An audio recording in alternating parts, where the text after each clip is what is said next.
Welcome to the Kimberly Cloud Show. I'm your host, Kimberly Cloud, and I interview industry changers from across the globe about their past, present, and futures in business, innovation, and life.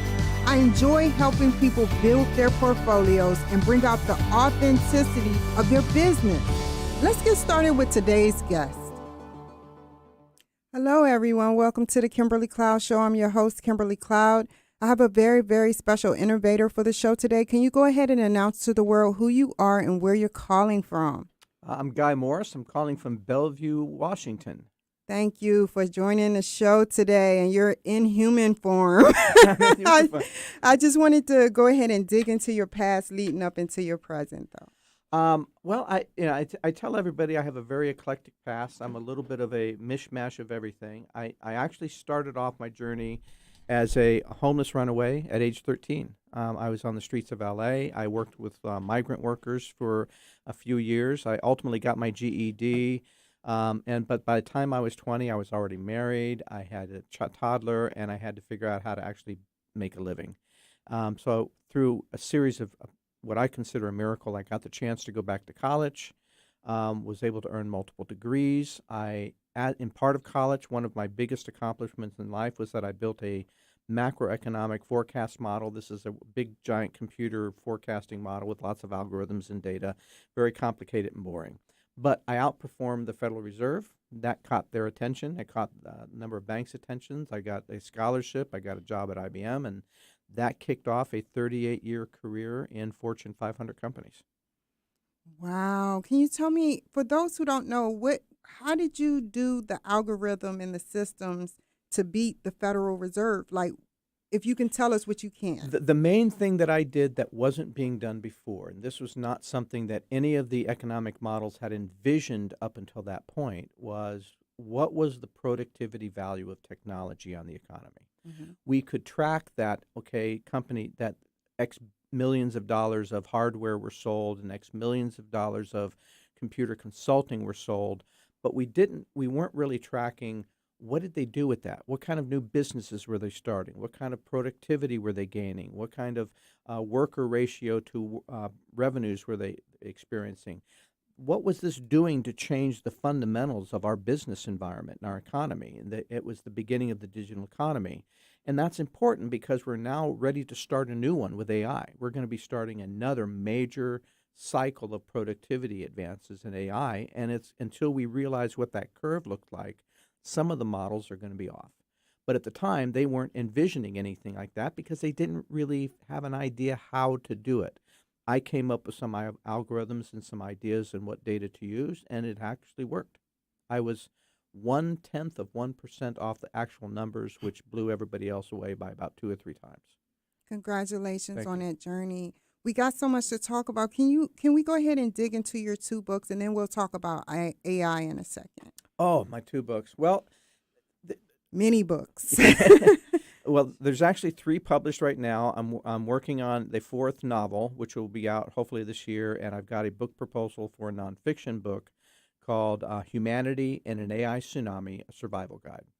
And there's really I write thrillers, and because I love the Dan Browns and the Michael Crichtons and the James Rawlings, people who can take real history, real technology, real events, and create a great narrative out of them, so that you almost want to go back and read something afterwards that says, okay, how much of this was true and how much of this was fiction? And so that's what I really love to do. Now, the first 2 books are part of an artificial intelligence, political, religious corruption series. That book started with Swarm and the follow-up book, The Last Ark. Swarm won the Gold Award for Reader's Favorite, and Last Ark won the Silver Award. So I won the top 2 spots for both of those books, and I'm working on the 3rd now, called The Image. The inspiration for those came when I discovered, actually by accident, that a program had escaped the NSA spy labs at Sandia. It wasn't lost, it wasn't stolen, it didn't break. The program escaped. And while that sounds outrageous and almost sci-fi, when I figured out how a program could escape an NSA spy lab and why they would design it that way, they sent 2 FBI agents to my door. Oh, wow. Now, they were a little bit freaked out that I had figured out something they thought was supposed to be top secret. What bothered them more was my snarky attitude. I was giddy. I was like, yes, yes, I did it. I figured this out. Oh, man, this is so cool. I'm so glad you're here. Oh, come on, admit it, boys. You wouldn't be here if I was wrong. I'm going to tell all my friends. Wasn't exactly the response they were looking for. After I got the "We are not amused" speech from them, then my wife came home, pulls me aside, wants to know why there's 2 FBI agents in my dining room and what did I do. So that was it was such an incredible experience for me that I started saying, first off, I said, okay, I got to write a book about this. And then secondly, I really want to know more. I wanted to know more about how governments are using the technologies that we were producing for commercial purposes. I had to kind of put almost like my James Bond Q hat on and try to think about, okay, Mr. Bond, what would if how are we going to build your cyber tool today? And that really got me more involved in how technologies are being used for malicious purposes, not just in the U.S. but around the world.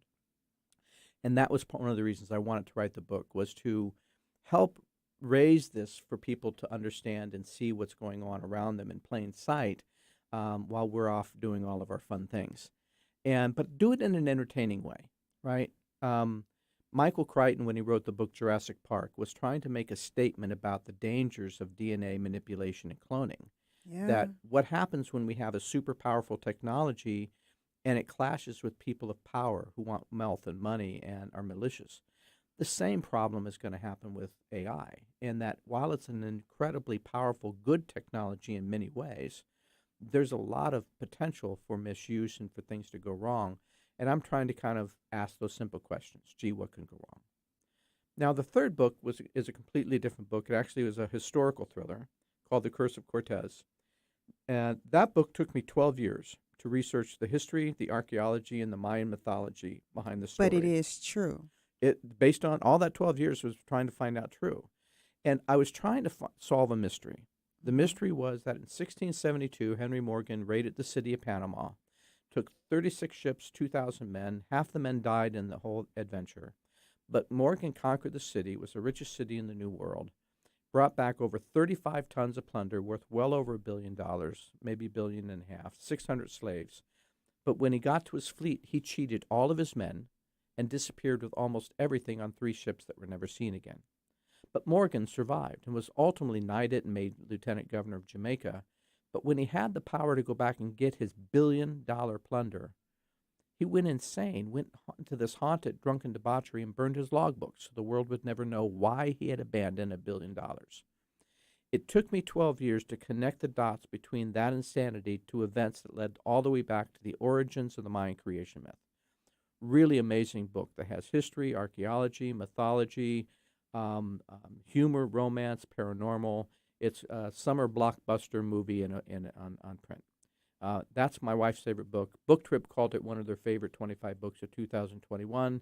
They called it Indiana Jones Meets Da Vinci Code. Well said. Did your wife influence any of those books that you wrote? She is a character in The Curse of Cortez, a archaeologist named Darcy O'Sullivan, she, a fiery, strong-willed woman that it creates a lot of humor.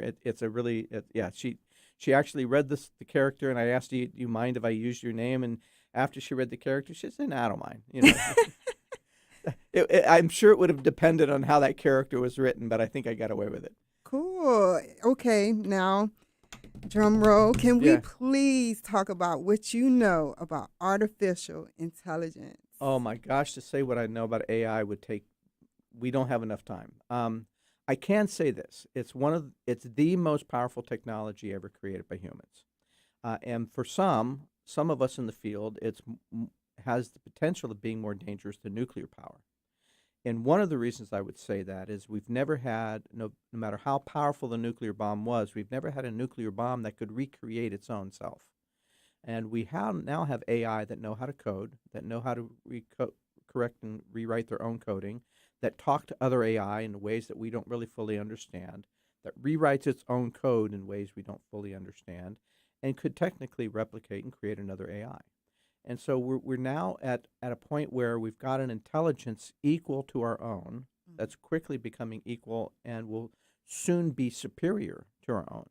So the current version of GPT-4, which is what ChatGPT is based on, has been tested with an IQ of about 155. Now that's pretty high. That's 5 points less than Einstein, smarter than 99+% of the people on the planet. And if it continues to grow at the rate that it's growing, which is 10 times every version, we're now looking at a computer with, by the end of 2024, that will have an IQ of close to 1,000, basically smarter than any person on the planet. Now, Crazy. that is crazy. Now, right now, it's procedural. It doesn't have its own will. But there are also scientists that are working on the avenue for what it would take to make an AI conscious or self-aware. And so what we will have within the next probably 3 years is a super intelligent machine, smarter than anyone on the planet, who starts to become self-aware and starts to gain its own will. And do we know what that means? The answer is no. Matter of fact, one CEO of an AI company called Stability AI, his name is Edmund Mustach, calls it the event horizon. You know, from him, the event horizon is that point in time where we no longer can predict what's going to happen, right? Event horizon is part of a black hole. And so as it goes over the event horizon of a black hole, we don't know what happens inside a black hole. It's impossible to predict. Well, he likens that to what's happening with AI right now. He believes that we're within 3 years of that event horizon. Tell me about AI hallucinations. We talked, Yeah. before the show. Tell me. So there's a number of fundamental technology challenges with AI right now. One of them is what we call hallucinations. And while we can train AI, and it really comes from training and how AI is being trained, but and we find it most often in large language models, but in other models as well. A hallucination is where the AI basically generates something. Let's say you ask it for a text to describe the legal laws surrounding property rights or intellectual property. And it could write you an incredibly well-written text that sounds perfectly real, except it could make up some information out of the blue. Come up with the name of a law that doesn't exist, come up with a law that was passed in such and such date that didn't happen. It's good at creating language that sounds perfectly correct, except that the information behind it is incorrect.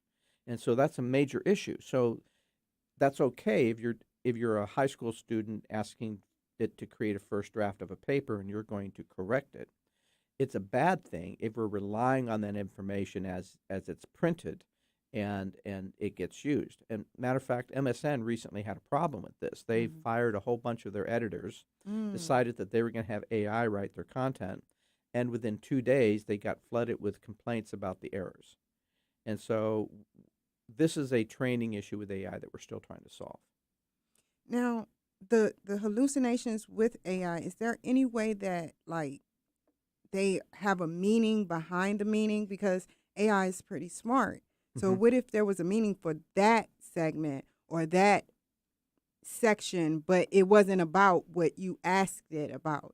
Those are actually called emergent properties. That's Okay. where the AI trains itself to do something that we didn't really anticipate it would need to go. A very simple example of this, and one of the famous ones in the industry, was about 2014. Google created a program called Alpha Master. Okay. And Alpha Master was there. We have the game called chess, right? Which and IBM, Big Blue IBM, beat the reigning chess master in 2008. Well, in 2014, Google said, well, could we do this with the Chinese game Go, which is a much more complicated game? And so they started by basically learning all from the master, the reigning Go master of the world, all of his best moves and what his strategies were and how does he play the game, and teaching the program to play the game the way he played the game. And it took about a year of training to get that program to learn. Well, then Google came along and said, well, what if we let the computer just learn on its own? What if we basically said, here's the rules to the game, and here's maybe a little bit more information of your goal is to win, and let it run simulations. Let it just basically teach itself what works, what doesn't work. Well, within a single month, that AlphaGo, that second AI, was able to beat the first AI. Now, the first AI was able to beat the master within a month. It took a year. Within a month, the Wow. second one was able to beat the first one 100% of the time because it had invented some moves that nobody had ever thought of. Matter of fact, there's this famous move called the move number 37, where everyone went, "That's not going to work. Why is it doing that? That's a mistake. It's going to lose the game." But it turned around to be key to winning the game. And we had never envisioned it, but because it ran millions of simulations, it figured it out. And so there's going to be things that the computer's going to do that are way different than we ever imagined, that are actually going to be things that solve the problem that we never could figure out how to do. Well said. Well Yeah. said, Guy. I have another question that I Mhm. asked you out there. It was about taking artificial intelligence into a water solute in a medicine type form and injecting and making having it go into our DNA. Mhm. And my next question after that, that is conjoined, is how can we mix that so we can be able to learn everything off of YouTube? Because like I told you, our whole life we cannot learn YouTube. And some people, it's different genres, and Mhm. we cannot learn in a lifetime. So, what is the solution to that, and how do you feel? Well, if you read 24 hours a day, 7 days a week for your entire life, you probably consume about 8 billion words. Wow. A computer, an AI, can consume 100 billion words uh, every other day. Okay. And so the computer's always going to be so much faster than we're ever going to be. There's so much information in the world. There's no way that as a human we're ever going to be able to consume it all, which is one of the reasons we're trying to build these intelligent machines to do things that are beyond our human capacity. Just like we find machines that can see wavelengths of light that we can't see or hear frequencies that we can't hear. We're constantly trying to find the boundaries and expand the boundaries of what our human capabilities are, including finding multiple dimensions. And so AI, one of the values of AI is that it can handle massive, massive amounts of information. We're talking in the next version of GPT-5, probably within a couple of years, we'll have 100 trillion different data tokens attached to that. Our brains cannot handle that much. And Understood. so there are some there are people speculating with trying to create intelligent nanos that could then be put into a liquid form and injected. We really don't know what the outcomes are be that going to be and how to make sure that the nanos basically attach to brain functions and then operate the way we think they will within a brain function. So there's a lot of sci-fi what if types of conversations there. I don't think that's a viable technology in the short term. Understood. What will be a viable technology in the short term is having an AI agent on your phone and having a personal assistant that knows your schedule and knows your voice and knows your shopping preferences and can do your grocery shopping for you and can manage your schedule for you and set up appointments for you and do other things and research for you to say go find research on such and such a topic and have it come back with accurate information without the hallucinations. And so that's having sort of a personalized AI agent. It could be your counselor, it could be your friend. You could have emotional issues, and it could tap into um, um, empathetic models that can basically talk things out with you. So we're teaching AI to do almost every task that humans can do. We're now getting to the point where AI are doing many of those tasks better than humans. Well said. And tell us about Neuralink. And Neuralink is a specific technology that Elon Musk is working on where he wants to create a digital link directly into the brain, actually would wire into the brain itself, and would create some of this sort of hybrid computer to brain sort of technologies. Now, there's a lot of issues with the Neuralink, and right now it's proving good in a good way, which is helping quadriplegics be able to who to have no control over their bodies to use their thoughts to manage a computer or manage a specific device, which is power for them, major powers, and it's just gotten approved from the FDA to do human testing, so they're just at the very early stages of testing. so it's like in phase 1 right now. There, well, yeah, very, very early phase, for example, Okay. yeah. And we don't know what the negatives are. We don't know if there's negative impact to the brain. We don't know if there's side effects to that would come over time. We don't know if it would cause any sort of electronic fatigue by having the impulses into the brain that way. Right now, the tests are looking positive, and I think for specific medical applications, I think it is a viable technology to be exploring. As a general interface for humanity into computers, I see problems with that because our brains are amazingly complicated, Hmm. but they're not even a fraction. They're not even like a tenth of a percent as fast as computers, and so you get data transference rates that could cause real problems. We don't know what that's going to do. Okay, and can you tell me, because we were talking about this before the show, about the data breach at the airport with facial recognition? Explain that. Yeah. So digital security is going to be one of the most important aspects of all of this moving forward, and there's conversations around quantum cryptology and a number of other aspects of security. But right now, there's a number of people that want to use facial recognition, thumbprints, iris scans as a biometric for their security. Now, I'm firmly against it, and for one reason is all of that information has to be stored on a server. Any server can be hacked. Case in point, a company called Clearview basically uses facial recognition to process people going through the airport. If you're a frequent traveler and you don't want to stand in airport security lines, that's a big benefit. The problem is that Clearview was hacked a few years ago. 2.1 million facial identities were stolen and sold on the dark web. No That means way. 2.1 million people will never be able to retrieve and own their facial identity.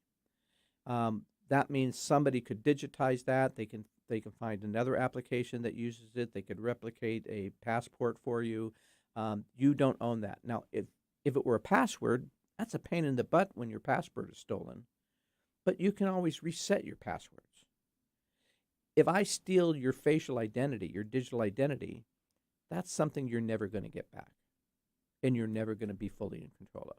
So yeah, facial identities, digital biometrics, until we can create unhackable servers, um, they're problematic. And over the last 10 years, over 10 billion identities have been hacked and stolen. Most of those have been sold on the dark web. Companies or countries like Russia, China, Iran are buying them because they want to figure out a way to take those identities and weaponize them. They don't want to just come after Kimberly to harass Kimberly or Guy to harass Guy. They want to create a weaponized version that can take down hundreds or tens of millions of accounts at a time to disable the nation at a critical time. So, and we're doing the same thing. We've got ways of taking down the Russian power grid and the Chinese power grid. We're working on similar types of Because it's a applications. national security threat. This is In an under international two security threat. minutes, tell Yeah. me real quick, because we're running out of time.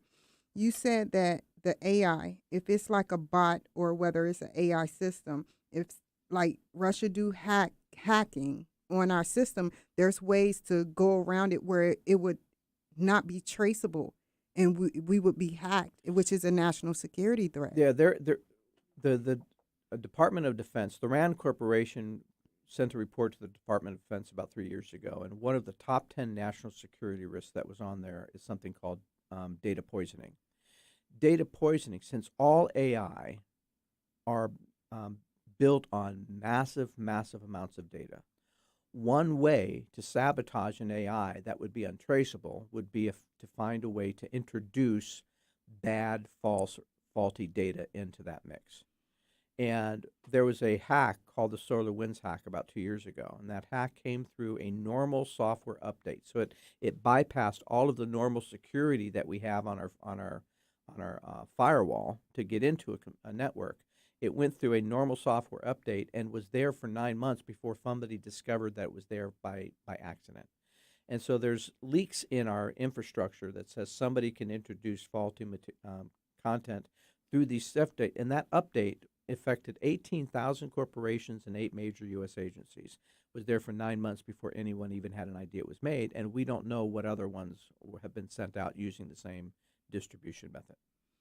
One last thing, how can we try to trace undetectable, intelligence, like negative artificial intelligence that seeps through our systems?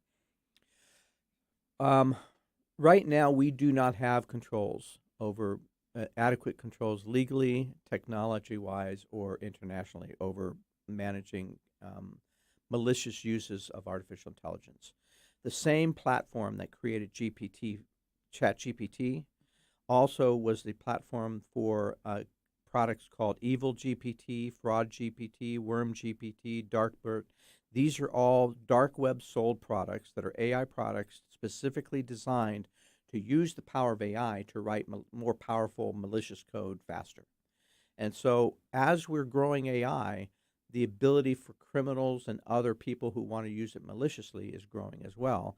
And we're not ahead of that curve. We're basically following that curve. So we will see an increase in AI crime before we find ways of correcting that through AI other mechanisms to correct it. In under 2 minutes, can you tell me, because I would like to know, you know, in order to sit up there and find out how to counter these weaponries, I'll just say it, we need to find out what they're doing on the dark web, and how they're doing it, Mm-hmm. We're going to talk. Resources. We're going to talk in 6 months. So go Resources. ahead. When Christopher Wray went before Congress about 6 months ago, one of the things he told Congress is that we needed more budget. And Yes. Congress has been trying to slash the budget. Republicans are trying to slash the budget of the Homeland Security, FBI, which at a critical time. Wray told Congress that he was outmanned 50-1 from the Chinese in terms of their ability to produce bad content versus his ability to catch it. That's just with China alone. That doesn't include Russia, Iran, North Korea, or the other countries that are trying to use malicious software against us. Well So part of said. it is we have to allocate the budget and prioritize security. Thank you so much. I'm going to have you back on in 6 months, but how can the people reach you? Thank you. Oh, my pleasure. This has been such a joy, so much fun. An easy way to start is GuyMorrisBooks.com. You can find buy links. You can get review highlights from the reviews. I've been compared to Dan Brown, Robert Ludlum, Maestro Hansen, and others. You can get fact versus fiction pages, my press kit, my expert reel, lots of content on the page. Thank you so much, Guy. Thank You you. take care. You too. Thank you so